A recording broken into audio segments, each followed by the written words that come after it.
Hello everyone, I am Dr. Sindhu. Today I am here to explain regarding postnatal care. అంటే delivery అయిన తర్వాత ఎలాంటి జాగ్రత్తలు తీసుకోవాలి, పేషెంట్స్ తీసుకోవాల్సిన ఫుడ్, ఎక్సర్సైజ్, రెస్ట్ ఇలాంటివన్నీ today I will explain you. First thing, delivery అయిన తర్వాత ఏమేమి ఫుడ్ తీసుకోవాలి పేషెంట్. ఇనీషియల్గా ఆఫ్టర్ నార్మల్ డెలివరీ అయితే ఎలాంటి కేర్, సిజేరియన్ అయితే ఎలాంటి కేర్. ఫస్ట్ నార్మల్ డెలివరీ అయిన తర్వాత జనరల్గా అన్ని ఫుడ్స్ తీసుకోవచ్చు. ఎందుకంటే అనెస్థీషియా కానీ సిజేరియన్ లాగా కట్ చేయడం కానీ ఉండదు కాబట్టి కింద చిన్నగా స్టిచ్చెస్ ఉన్నా కూడా ప్రాబ్లం ఏమి ఉండదు. ఫుడ్ విషయంలో అన్నీ తీసుకోవచ్చు. వెజిటబుల్స్, ఆకుకూరలు, నాన్ వెజ్, ఎగ్స్ అన్నీ తీసుకోవచ్చు. ఓన్లీ ఫ్రూట్స్ విషయంలో జనరల్గా ఫ్రిడ్జ్లోవి తీసుకున్నా లేదా ఆరెంజ్, చల్లటివి ఆరెంజ్, కివి, గ్రేప్స్ ఇట్లాంటివి తీసుకుంటే బేబీకి బ్రెస్ట్ మిల్క్ వల్ల కోల్డ్ అవుతుంది అంటాం కాబట్టి కోల్డ్ సబ్స్టెన్సెస్ కానీ ఫ్రిడ్జ్లోవి కానీ జలుబు చేసే ఫ్రూట్స్ కానీ తీసుకోకూడదు. యాపిల్, దానిమ్మ, బనానా ఇలాంటివి బయట పెట్టుకొని ఫ్రిడ్జ్లోవి కాకుండా నార్మల్ టెంపరేచర్వి తీసుకోవచ్చు. రైస్ తీసుకోవచ్చు, నాన్ వెజ్ తీసుకోవచ్చు, ఇంకా వాటర్, కాఫీ, టీ, మిల్క్ ఇవన్నీ తీసుకోవచ్చు. సిజేరియన్ అయిన వాళ్ళు కూడా ఈ ఫుడ్స్ అన్నీ తీసుకోవచ్చు. ఓన్లీ ఏంటంటే జనరల్గా అందరూ పప్పు తీసుకుంటే ఇన్ఫెక్షన్ అవుతుంది అంటారు. డాక్టర్స్గా మేమైతే పప్పు కూడా తీసుకోవచ్చని చెప్తాము, కానీ జనరల్ పబ్లిక్ అందరూ తీసుకోరు. వాళ్ళ నమ్మకంలో కందిపప్పు, శనగపప్పు, పెసరపప్పు, ఇంకా పికిల్స్, ఆవకాయ ఇట్లాంటివి తీసుకుంటే కుట్లు మానవు, ఇన్ఫెక్షన్ అవుతుంది అంటారు. మేము సైన్స్ ప్రకారం అయితే ఫుడ్ వల్ల ఎలాంటి ఇన్ఫెక్షన్ ఉండదు. బట్ మీకు సెల్ఫ్గా నమ్మకం ఉంది అంటే మీ నమ్మకాన్ని నేనేమీ వద్దన్ను, తీసుకోను అంటే వద్దు, తీసుకోకండి. అదర్వైజ్ అయితే డాక్టర్స్ అయితే ఎలాంటి ఫుడ్ రెస్ట్రిక్షన్ అడ్వైస్ చేయము, అన్నీ తీసుకోవచ్చు. ఎక్కువ ఫ్లూయిడ్స్ అనేది ఇంపార్టెంట్, ఎందుకంటే డెలివరీ అయిన తర్వాత బ్లీడింగ్లో వాటర్ లెవెల్ పోతూ ఉంటుంది. అండ్ వన్ మోర్ థింగ్, బేబీకి మీరు మిల్క్ తప్ప ఇంకెలాంటివి ఇవ్వరు కాబట్టి బ్రెస్ట్ మిల్క్లోనే మీకు ఎంత వాటర్ మీరు తీసుకుంటే మిల్క్లో అంత వాటర్ బేబీకి వెళ్తుంది. మెయిన్గా సమ్మర్లో వాటర్ తక్కువ తీసుకున్న వాళ్ళకి డీహైడ్రేషన్ అయిపోయి ఫీవర్ కూడా వస్తుంది కొన్నిసార్లు. ఫీవర్, హెడేక్, బాడీ పెయిన్స్, కుట్లు మానకపోవడము, డ్రై అయిపోవడము ఇలాంటివన్నీ కూడా వాటర్ తక్కువ తీసుకున్న వాళ్ళు చూస్తున్నాము. So water at least 3 to 4 litres తీసుకోవాలి. దాంతోపాటు మిల్క్ అండ్ మిల్క్ ప్రోడక్ట్స్, మజ్జిగ, పెరుగు ఇవి కూడా తీసుకోవచ్చు. ఫ్రిడ్జ్లోవి కాకుండా నార్మల్ రూమ్ టెంపరేచర్వి తీసుకోవచ్చు. సాల్ట్ రెస్ట్రిక్షన్, సాల్ట్ కూడా అందరూ తీసుకోవచ్చు. బీపీ ఉన్న పేషెంట్ కూడా సాల్ట్ రెస్ట్రిక్షన్ ప్రెగ్నెన్సీలో కానీ డెలివరీ అయిన తర్వాత కానీ అవసరం లేదు. జనరల్గా ఏజ్తో వచ్చే బీపీకి సాల్ట్ తీసుకోకూడదని చెప్తాము, కానీ ప్రెగ్నెంట్ అయిన వాళ్ళు, డెలివరీ అయిన వాళ్ళు బీపీ ఉన్నా కూడా సాల్ట్ వల్ల దానికి ఏమీ ఎఫెక్ట్ చేయదు. So total salt cut off చేయాల్సిన అవసరం లేదు. నార్మల్గా మినిమల్గా మీరు ఎంత వేసుకుంటారో అంత తీసుకోవచ్చు. అండ్ నాన్ వెజ్లో మటన్, చికెన్, కీమా, ఫిష్ అన్నీ తీసుకోవచ్చండి. ఓన్లీ థింగ్, జాండీస్ ఉన్నప్పుడు బేబీకి ఎక్కువ ఆయిల్ ఫుడ్స్ తీసుకోకూడదు అంటాము. నాన్ వెజ్ కూడా ఆయిల్ లేకుండా చేసుకోవడము, తందూరి లాగా చేసుకోవచ్చు. ఆయిల్ ఒకటి అవాయిడ్ చేసుకోవాలి. బేబీకి జాండీస్ ఉన్నప్పుడు ఆయిల్ కానీ, మిల్క్ కానీ, కర్డ్ కంటే కూడా గీలో ఆయిలీ సబ్స్టెన్స్ కాబట్టి ఆయిల్ థింగ్స్ అవాయిడ్ చేసుకుంటే బేబీకి జాండీస్ త్వరగా తగ్గుతుంది. అండ్ జాండీస్ ఉన్న బేబీస్కి ఒక 10 minutes సన్లైట్ ఎక్స్పోజర్ అనేది ఇంపార్టెంట్. నార్మల్ బేబీస్ కూడా ఎక్స్పోజర్ ఇంపార్టెంట్ సన్లైట్కి. జాండీస్ ఉన్న వాళ్ళకి ఇంకా డైలీ పెట్టడం అనేది ఇంపార్టెంట్. ఒక 10 minutes సరిపోతుంది. డైరెక్ట్ సన్లైట్లో ఎక్కువ వేడి వల్ల బేబీ స్వెటింగ్ అయిపోయి డీహైడ్రేట్ అయిపోతుంది. బేబీస్లో బాడీ వాటర్ కంటెంట్ అనేది తక్కువగా ఉంటుంది. సో మీరు వాళ్ళని డైరెక్ట్ సన్లైట్లో పెడితే డీహైడ్రేట్ అయిపోయి వాటర్ లెవెల్ తగ్గిపోతుంది. అలా కాకుండా ఇంట్లో అద్దం దగ్గర నుంచి ఒక గ్లాస్ దగ్గర పడుకోబెడితే లోపలికి వచ్చే రేస్ ఉంటాయి కదా, ఎర్లీ మార్నింగ్ 7 o'clock, 8 o'clock ఈ రేస్ సరిపోతాయి. ఒక 10 minutes ఇంటి లోపల అయితే ఏమీ కవర్ చేయకుండా అలా వదిలేసేయచ్చు సన్లైట్కి. మీరు బయట పెడుతున్నట్టయితే కవర్ చేయండి. 10 minutes కంటే ఎక్కువ పెట్టకూడదు, డీహైడ్రేట్ అయిపోతారు. డైరెక్ట్ సన్లైట్లో యూవీ రేస్, కాస్మిక్ రేస్ ఇలాంటివి ఉంటాయి.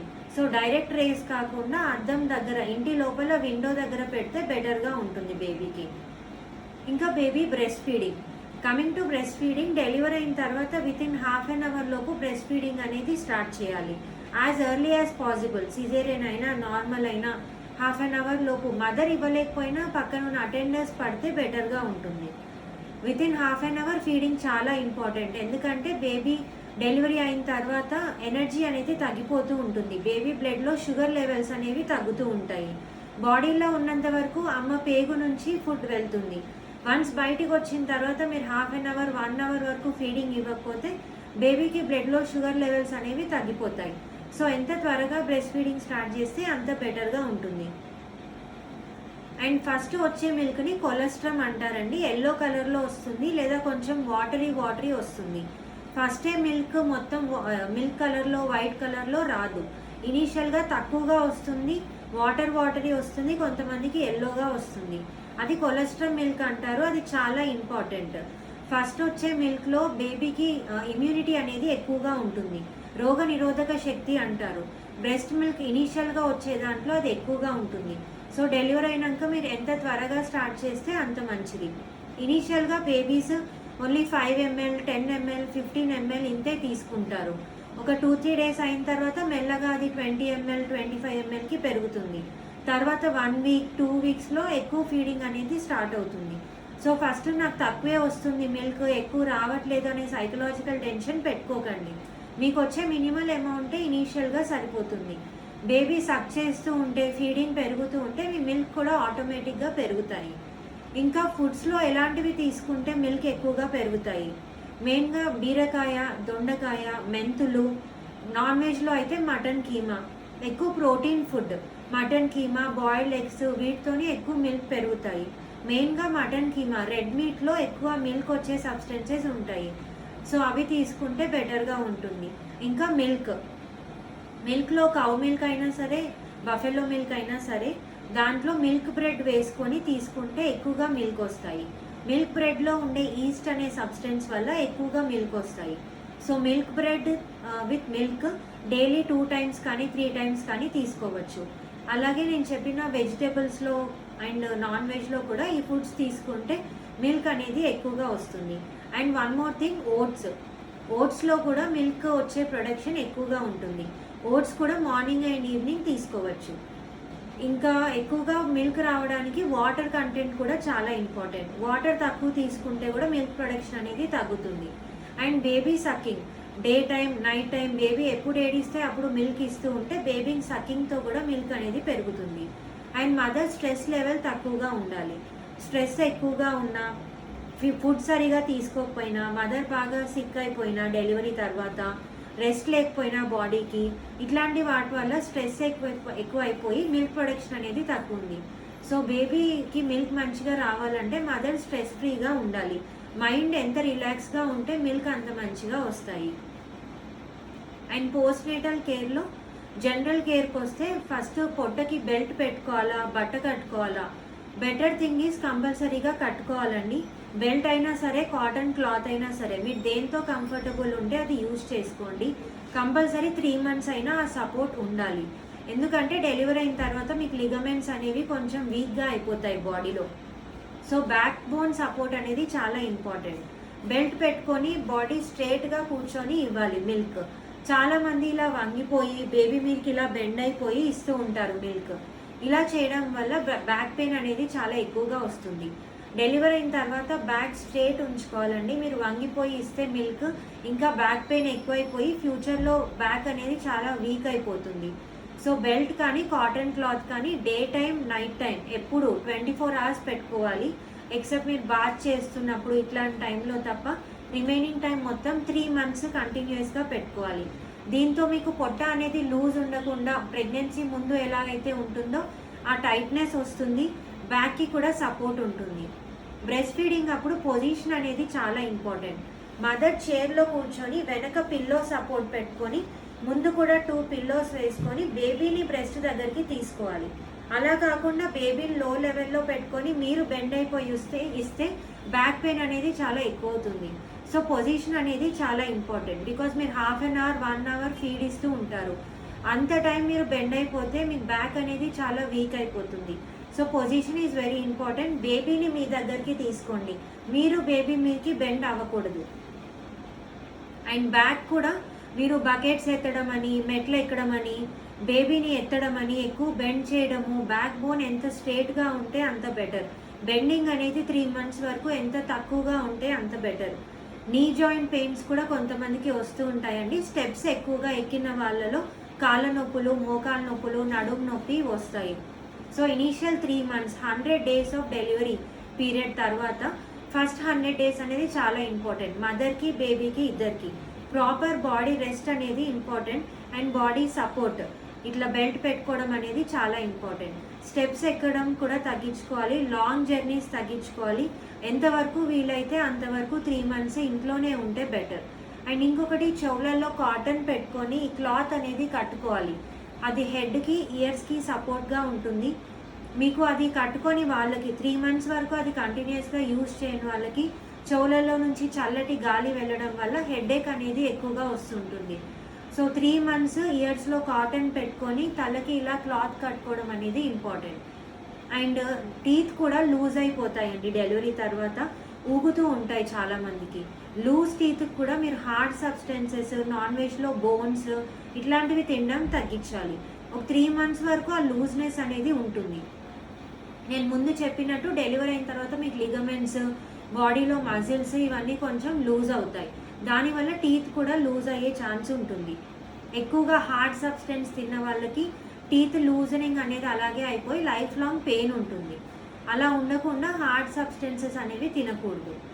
అండ్ జర్నీస్ కూడా మీరు బయటకు వెళ్ళాలి, పార్టీస్కి వెళ్ళాలి, బేబీని తీసుకెళ్ళాలి, ఇలాంటివి పెట్టుకోవద్దు. ఇనీషియల్ 100 days అనేది ఇంట్లో రెస్ట్ చాలా ఇంపార్టెంట్. మీరు 3 months రెస్ట్ తీసుకుంటే మీకు ఫ్యూచర్ ప్రెగ్నెన్సీస్ కానీ, లైఫ్ అంతా మీకు బేబీకి హెల్ప్ చేయడానికి కానీ, మీ డైలీ యాక్టివిటీస్ చేసుకోవడానికి కానీ వీక్నెస్ అనేది ఉండదు. So 3 months of rest is important. Rest అన్నాను కదా అని కంప్లీట్ బెడ్ రెస్ట్ అనట్లేదండి. ఇంట్లో ఉండండి, బేబీ పడుకున్నప్పుడు మీరు పడుకోండి, బేబీ లేచున్నప్పుడు బేబీ యాక్టివిటీస్ మీరు చేసుకోవచ్చు. అంతేకాని ఎక్కువ అవుట్ సైడ్ వర్క్ చేయడము, చాలామంది వర్కింగ్ ఉమెన్ నేను వర్క్ వెళ్ళిపోవాలి అనుకోవడము ఇలాంటివి చేయకండి. 3 months ఇంట్లో ఉండండి, ఫుడ్ మంచిగా తీసుకోండి, బాడీ స్ట్రెస్ తీసుకోకండి, రెస్ట్లో ఉండండి. ఎక్సర్సైజ్ కూడా ఇనీషియల్ 3 months చేయకూడదు. 3 months అయిన తర్వాత మైల్డ్గా యోగా, స్ట్రెచెస్తోని స్టార్ట్ చేసుకొని మెల్లిగా ఓవర్ 6 months 7 months టైంలో మీరు ఇంక్రీజ్ చేసుకోవచ్చు ఎక్సర్సైజ్ అనేది. బాడీ ఇనీషియల్ 3 monthsలో మీ బెల్ట్ సపోర్ట్తోనే చాలా వరకు పొట్ట అనేది తగ్గుతుంది. తర్వాత 3 months అయిన తర్వాత యోగా స్టార్ట్ చేసుకోండి ఇనీషియల్గా, లేదా ఒక 20-30 minutes వాకింగ్ స్టార్ట్ చేసుకోండి. వెంటనే జిమ్కి వెళ్ళకూడదండి. ఒక 6 months తర్వాత స్లోగా యూ కెన్ జాయిన్. ఎక్సర్సైజ్ అయిపోయిన తర్వాత next coming to inter course, అంటే వైఫ్ అండ్ హస్బెండ్ కలవచ్చా లేదా. ఇనీషియల్గా 1 month పీరియడ్ ఎలా ఎప్పుడైతే మీకు బాడీ నీరసంగా ఉంటుందో, స్టిచెస్ మానకుండా ఉంటాయో, ఒక ఇనీషియల్ 1-2 months మీరు ఓకే అనుకునే వరకు అవాయిడ్ చేస్తే ఓకే అండి. స్పెసిఫిక్గా ఇన్ని డేస్ అవాయిడ్ చేయాలి అని ఉండదు. సిజేరియన్ వాళ్ళకైతే ఒక 20-25 days స్టిచెస్ మొత్తం హీల్ అయ్యే వరకు, నార్మల్ డెలివరీలో కూడా కింద స్టిచెస్ పడ్డ వాళ్ళకి 15-20 days అక్కడ పెయిన్ అంతా తగ్గిపోయే వరకు ఇంటర్ కోర్స్ అవాయిడ్ చేసుకుంటే సరిపోతుంది. రఫ్లీ ఆఫ్టర్ 1 month తర్వాత you can have your inter course. అది కూడా మీకు లేదు నాకు ఇంకా పెయిన్గా ఉంది వద్దు అనుకుంటే మీరు పోస్ట్పోన్ చేసుకోవచ్చు. There is no compulsion that intercourse ఇంత టైంలోనే చేసుకోవాలి లేదా ఇంత టైంలో చేసుకోకూడదు అని ఏమీ ఉండదు. స్టిచెస్ హీల్ అయ్యి మీరు కంఫర్టబుల్ ఉన్నప్పుడు you can do inter course. Next coming to journeys, ఇందాక చెప్పినట్టు ఇనీషియల్ 3 monthsలో చేయకపోతే బెటర్. లేదు మేము ఇక్కడ సిటీలో డెలివర్ అయ్యాము, ఊర్లకి వెళ్ళాలి అనుకున్న వాళ్ళు కార్లో వెనక రెస్ట్ తీసుకొని వెళ్తే బెటర్, వెనక స్ట్రేట్గా పడుకొని వెళ్తే బెటర్. అంటే ఇనీషియల్గా వితిన్ 1 week వెళ్ళాలి అనుకున్న వాళ్ళు, లేదు ఆఫ్టర్ 20 days 1 month వెళ్ళొచ్చు పర్వాలేదు అనుకున్న వాళ్ళు కార్లో కూర్చొని వెళ్ళొచ్చు. బస్ జర్నీస్ జనరల్గా అవాయిడ్ చేయాలండి. ట్రైన్లో వెళ్ళొచ్చు, ఫ్లైట్లో వెళ్ళొచ్చు. బస్ జర్నీస్ ఏంటంటే కొంచెం రఫ్గా వెళ్ళినా, రోడ్స్ రఫ్గా ఉన్నా మీకు మళ్ళీ స్టిచెస్ పెయిన్ రావడం, బ్యాక్ పెయిన్ రావడం ఇలాంటివి ఉంటాయి. ట్రైన్ కానీ కార్ కానీ ఇలాంటివి అయితే మీరు పడుకొని వెళ్ళడానికి సూటబుల్ ఉంటుంది. అండ్ పోస్ట్ నేటల్లో డెలివరీ అయిన తర్వాత ఇంట్లో ఎవరికైనా కోవిడ్ వచ్చిందనుకోండి, మీరు ఐసోలేట్ అవ్వాల్సి ఉంటుంది. ఒక సపరేట్ రూమ్ పెట్టుకొని కోవిడ్ వచ్చిన పర్సన్తో కాంటాక్ట్ అవ్వకుండా సపరేట్గా మీరు బేబీ ఐసోలేషన్లో ఉండాల్సి వస్తుంది. మీకేమైనా సిమ్టమ్స్ వస్తే వెంటనే చెక్ చేయించుకోండి. అండ్ మీరు కోవిడ్ వచ్చిన పర్సన్తో అంటే వాళ్ళకి పాజిటివ్ వచ్చేలోపు అంతకంటే 2-3 days ముందు మీరు ఏమైనా కలిసినా మీకు వచ్చే ఛాన్స్ ఉంటుంది అని డౌట్ ఉన్నా కూడా మీరు ఇంట్లో కూడా మాస్క్ వేసుకోవచ్చు. బేబీకి బ్రెస్ట్ ఫీడింగ్ ఇస్తున్నప్పుడు కూడా మీకు మాస్క్ వేసుకొని ఇవ్వండి. ఒక 10-15 డేస్ తర్వాత మీకు ఎలాంటి సిమ్టమ్స్ లేవనుకుంటే మీరు మాస్క్ తీసేయొచ్చు. అండ్ మీకు కోవిడ్ టెస్ట్ నెగిటివ్ వచ్చినా కూడా మీరు మాస్క్ లేకుండా ఫీడింగ్ ఇవ్వచ్చు. ఎందుకంటే మీ నుంచి బేబీకి వచ్చే ఛాన్స్ ఉంటుంది. సో మీరు కోవిడ్ వచ్చిన పర్సన్తో కాంటాక్ట్ అయినా లేదా మీకు వచ్చే ఛాన్స్ ఉంటుంది అని డౌట్ ఉన్నా మీరు మాస్క్ వేసుకొని గ్లవ్ వేసుకొని శానిటైజ్ చేసుకుంటూ ఫీడింగ్ ఇవ్వండి. ఒకవేళ కోవిడ్ పాజిటివ్ వచ్చింది అనుకోండి డెలివరీ అయిన తర్వాత మీకు, అప్పుడు మీరు స్టిల్ బేబీకి బ్రెస్ట్ ఫీడింగ్ ఇవ్వచ్చు. బ్రెస్ట్ మిల్క్ నుంచి బేబీకి వైరస్ అనేది వెళ్ళదు. ఓన్లీ మీ మౌత్ అండ్ నోస్ నుంచి హ్యాండ్స్ నుంచి వెళ్తుంది వైరస్. సో మీరు మాస్క్ పెట్టుకొని గ్లౌస్ వేసుకొని ఫీడింగ్ ఇచ్చుకోవచ్చు. ఫీడింగ్ అయిన తర్వాత బేబీని సపరేట్గా ఉంచాల్సి వస్తుంది. సేమ్ రూమ్లో ఉండడానికి కుదరదు, బికాజ్ మీ నుంచి వైరస్ అనేది బేబీకి వెళ్తుంది. అందుకని బ్రెస్ట్ ఫీడింగ్ టైంలో కాకుండా మిగతా టైంలో బేబీ అండ్ మదర్ సపరేట్గా ఉండాలి. ఆ isolation time only 15 to 21 days ఉంటుంది. వన్స్ మీకు రిపోర్ట్ నెగిటివ్ వచ్చేసిన తర్వాత మీరు మళ్ళీ బేబీతో ఉండొచ్చు. బ్రెస్ట్ ఫీడింగ్ అండ్ డెలివరీ అయిన తర్వాత కూడా వ్యాక్సిన్ తీసుకోవచ్చు. కోవిడ్ వ్యాక్సినేషన్ ఇప్పుడు ఫీడింగ్లో ప్రెగ్నెన్సీలో కూడా తీసుకోవచ్చని న్యూ గైడ్ లైన్స్ వచ్చాయి. So both pregnancy and feeding mothers can take vaccination. Covid టైంలో మెయిన్గా ఎక్కువ జనాల్లోకి వెళ్ళకపోవడము, ఇంట్లోనే ఉండడము సేఫ్. డెలివరీ అయిన తర్వాత కూడా same precautions. So proper rest, food intake తీసుకుంటే 3 monthsలో యూల్ రికవర్. 3 monthsలో మీకు నార్మల్ ప్రీ ప్రెగ్నెన్సీ లాగా మీరు అయిపోతారు. యువర్ రీగెయినింగ్ స్ట్రెంగ్త్ కానీ మీ బాడీ షేప్ కానీ వితిన్ 3 monthsలో మీరు హెల్తీగా అయిపోతారు. 3 months of initial nice food తీసుకోవడము, body rest is very important. And stress free ఉండాలి. మెయిన్గా ఎక్కువగా స్ట్రెస్ ఉంటే బేబీకి కూడా ఆ స్ట్రెస్ అనేది వస్తుంది.